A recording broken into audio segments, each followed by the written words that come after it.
dann läuft das. Okay, jetzt hörst du mich und ich bin da. Guten Abend alle und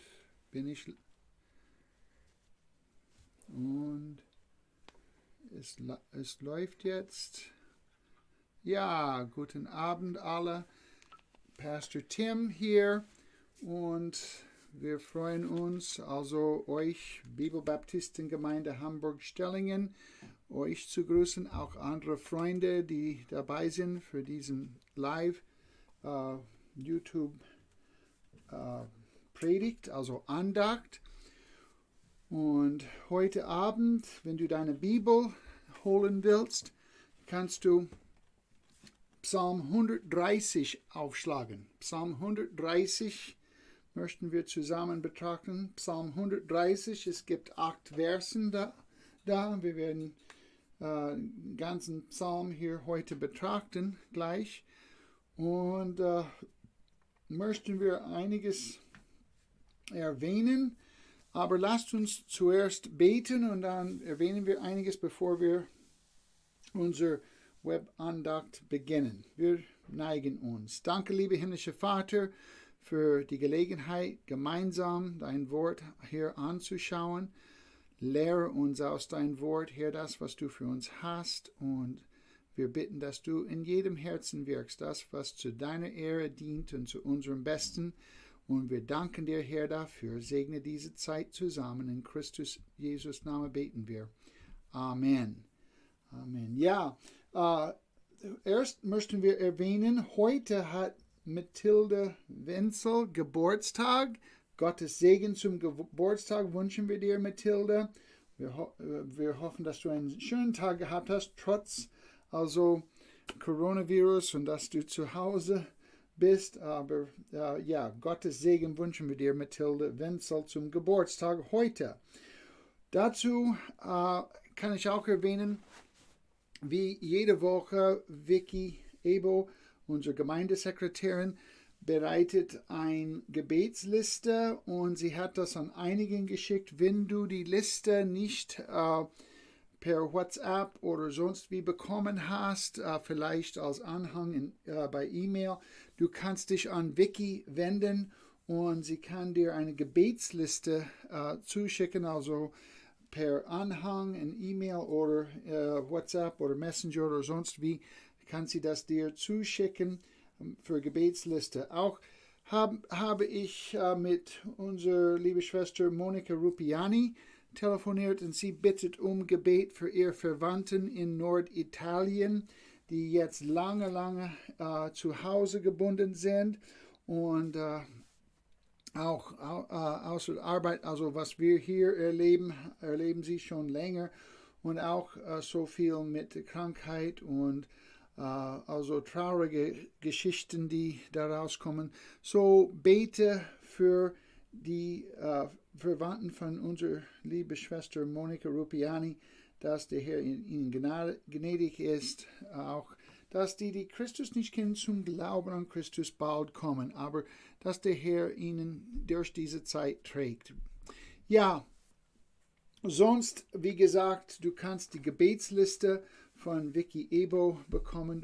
Du kannst sie anrufen und bitten, dass sie das dir zuschickt, falls du die Liste noch nicht bekommen hast. Wir haben es bekommen und andere auch, aber du kannst auch, wenn du die noch nicht per Mail oder WhatsApp oder sonst wie bekommen hast. Vielleicht mit der Post haben einige das bekommen. Wir sind bei Psalm 130 heute Abend, Psalm 130, und wir lesen die Versen hier und dann sehen, was Gott hier für uns daraus hat. Psalm 130, Vers 1, ein Wallfahrtslied. Aus der Tiefe rufe ich zu dir, o Herr. Herr, höre meine Stimme. Lasse deine Ohren aufmerksam sein auf die Stimme meines Flehens. Wenn du, o Herr, Sünden anrechnest, Herr, wer kann bestehen? Aber bei dir ist die Vergebung, damit man dich fürchte. Ich harre auf den Herrn, meine Seele harrt, und ich hoffe auf sein Wort. meine Seele harrt auf den Herrn, mehr als die Wächter auf den Morgen, mehr als die Wächter auf den Morgen. Israel, hoffe auf den Herrn, denn bei dem Herrn ist die Gnade, und bei ihm ist Erlösung in Fülle. Ja, er wird Israel erlösen von allen seinen Sünden.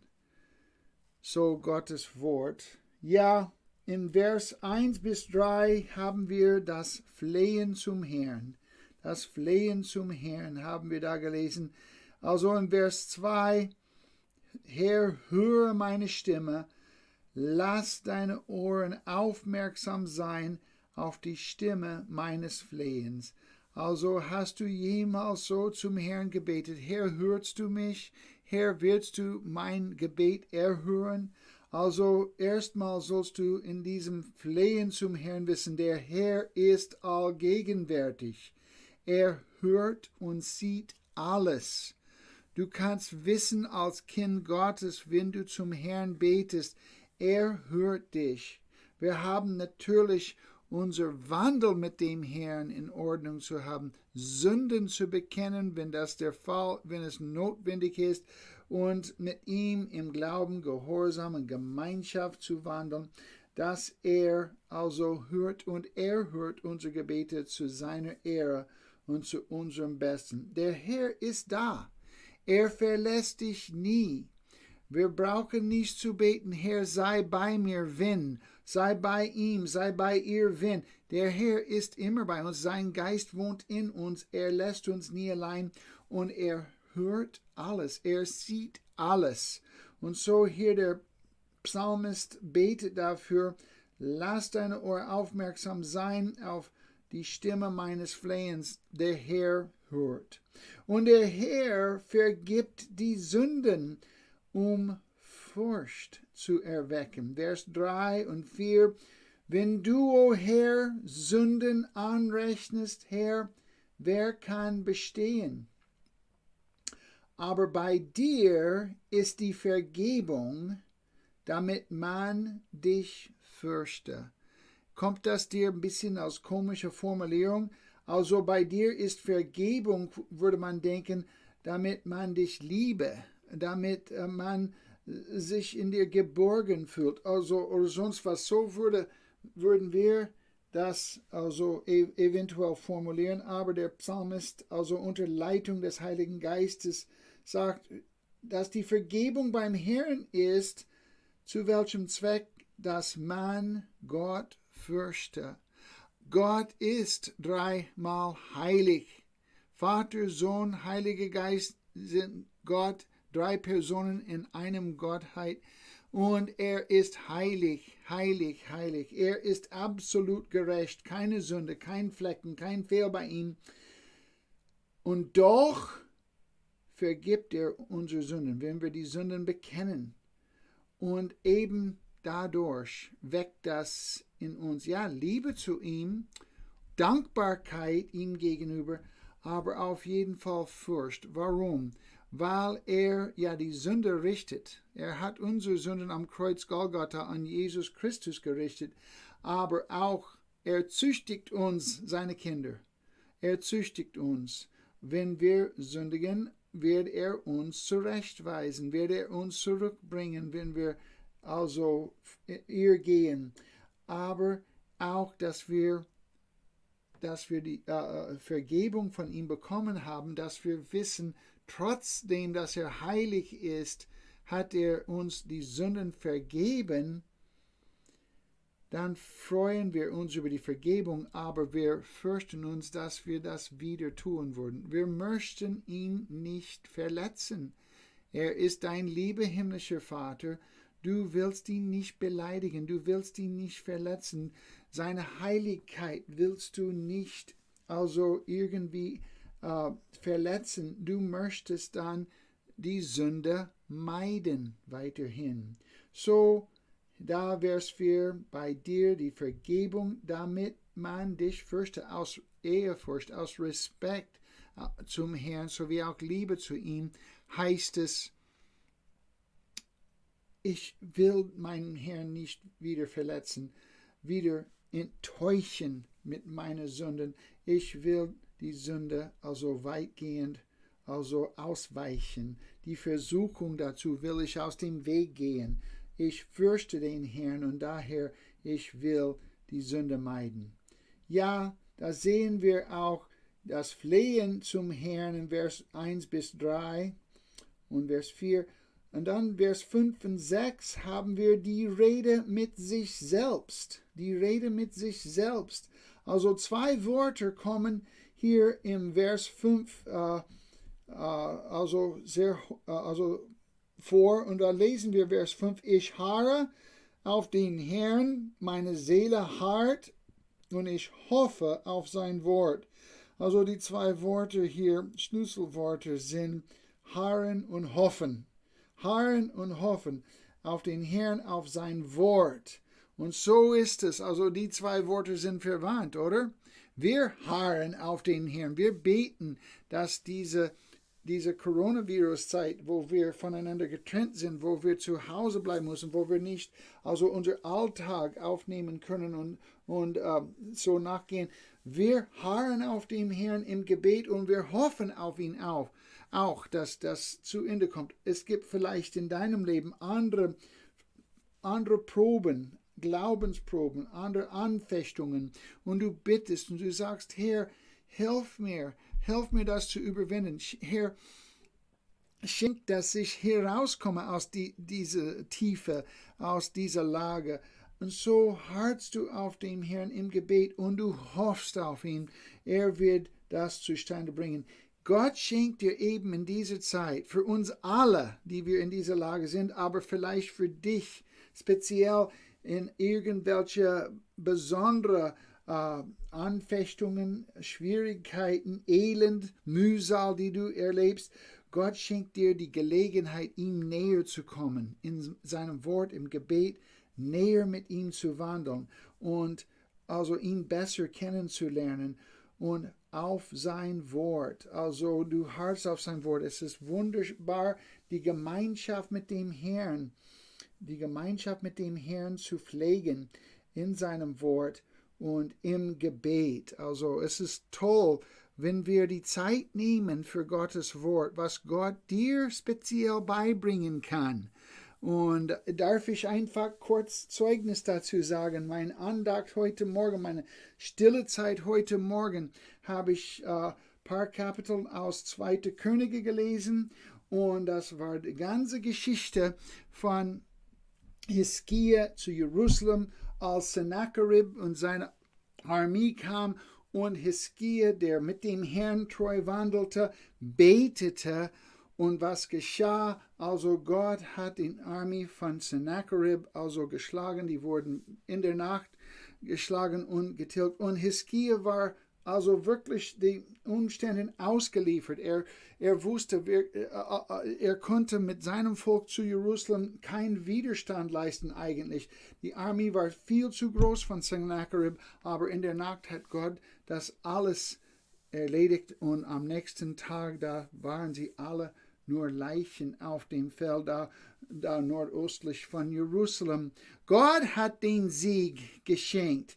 Okay, dann hatte ich das gelesen, die Geschichte war mir vertraut, vielleicht dir auch, und Gott schenkte Hiskia den Sieg über den Feind, der Jerusalem belagerte.